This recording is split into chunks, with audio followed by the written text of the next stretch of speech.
देखिए दोस्तों, नीट 2024 के मामले में सुनवाई चल रही है। आज 5वां दिन है सुनवाई का और लगातार सुप्रीम कोर्ट इसको सुन रही है। दोनों पक्षों के दलीलों को सुन रही है। सॉलिसिटर जनरल जो सरकार और एनटीए और सीबीआई तरफ से दलील दे रहे हैं और अधिवक्ता सीनियर अधिवक्ता हेगड़े, हुड्डा साहब और मैथ्यू नेंदुपारा साहब वो याचिकाकर्ताओं की तरफ से दलील दे रहे हैं। देखिए, दोनों पक्ष अपनी दलीलों को पेश कर रहे हैं और चीफ जस्टिस की जो 3 सदस्यीय बेंच है वो उनको सुन रही है जस्टिस चंद्रचूड़ की अध्यक्षता में। और बहुत जल्दी इसका रिजल्ट आने वाला है। आज शाम या कल तक रिजल्ट आ जाएगा।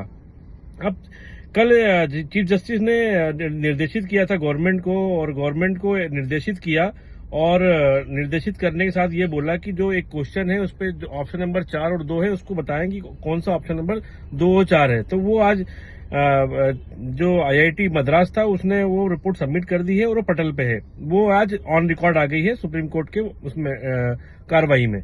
अब देखिए, दोनों पार्टियां दलीलें पेश कर रही हैं। याचिकाकर्ताओं के वकील बोल रहे हैं कि ये रीनीट होना चाहिए, ये एग्जाम कैंसिल होना चाहिए। पर अभी एक on the discussion justice Chandrachud ये बोल रहे हैं कि कोई भी ठोस सबूत याचिकाकर्ताओं और उसकी तरफ से नहीं पेश हुआ है।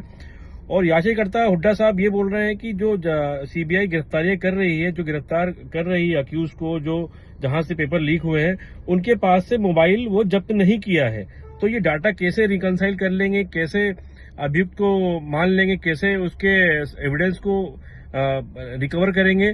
तो कहीं ना कहीं एडमिनिस्ट्रेटिव फेलियर हो रहा है शुरू से लेकर लास्ट तक। आज जब से एग्जाम से कंडक्ट हुआ, जब एग्जाम बनाया गया, जब पेपर प्रिंट हुआ, जब ट्रांसपोर्ट हुआ, तो बहुत सारे सिलसिलेवार तरीके से चीजें हुई हैं। और आपको मालूम है कोटा और जो सीकर सेंटर है नीट का, उसमें बहुत अप्रत्याशित रिजल्ट आया है। काफी बच्चों ने टॉप किया है। हमको मालूम है कोटा एक बहुत ही रिनाउल्ड और ऐसी शहर है जहां पे बच्चे तैयारी करने जाते हैं आईआईटी नीट की।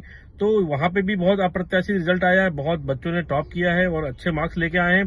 तो ये दलीलें अधिवक्ता हुड्डा साहब जस्टिस चंद्रचूड़ की बेंच को सुना रहे थे और बता रहे थे। दोनों पार्टियों ने बहुत अच्छा डिस्कशन किया। दोनों पार्टियां बता रही हैं, अपनी दलीलें पेश कर रही हैं। पर बार बार याचिकाकर्ताओं के वकील ये बोल रहे हैं कि एग्जाम को कैंसिल होना चाहिए, क्योंकि 2015 में भी 44 बच्चों की वजह से एग्जाम को रिकंडक्ट कराया गया था। तो वो दलीलें वो पेश कर रहे हैं। पर जस्टिस चंद्रचूड़ ने ये बोला है कि ऐसा कोई भी इतना महत्वपूर्ण साक्ष्य नहीं पेश कर पाए जिससे हम इस एग्जाम को कैंसिल कर पाए और दोबारा रीनीट करा पाए। रीनीट के मामले में सॉलिसिटर जनरल ये बोल रहे हैं कि रीनीट कराने से एक बहुत लंबा टाइम जाएगा, बच्चों को तैयारी करने टाइम नहीं मिलेगा और फिर से बहुत एक एडमिनिस्ट्रेटिव सेटअप जमाना पड़ेगा और एग्जाम देके फिर से रिजल्ट जारी करने में बहुत समय जाया होगा। जिस वजह से वो बोल रहे हैं कि इसी नीट को कंटिन्यू करके काउंसलिंग की जाए। देखिए, कार्रवाई चल रही है, जल्दी इस कार्रवाई का रिजल्ट आएगा। और सभी दोस्तों से, सभी भाइयों से और छोटे भाइयों बहनों से मेरी अपील है जो एग्जाम में अपीयर हुए थे, सुप्रीम कोर्ट के आदेश को पालन करना है, क्योंकि सुप्रीम कोर्ट ने बहुत मेहनत से इसको सुना, उसके बारीकियों को परखा और वो अब जल्दी से वर्डिक्ट देने वाली है।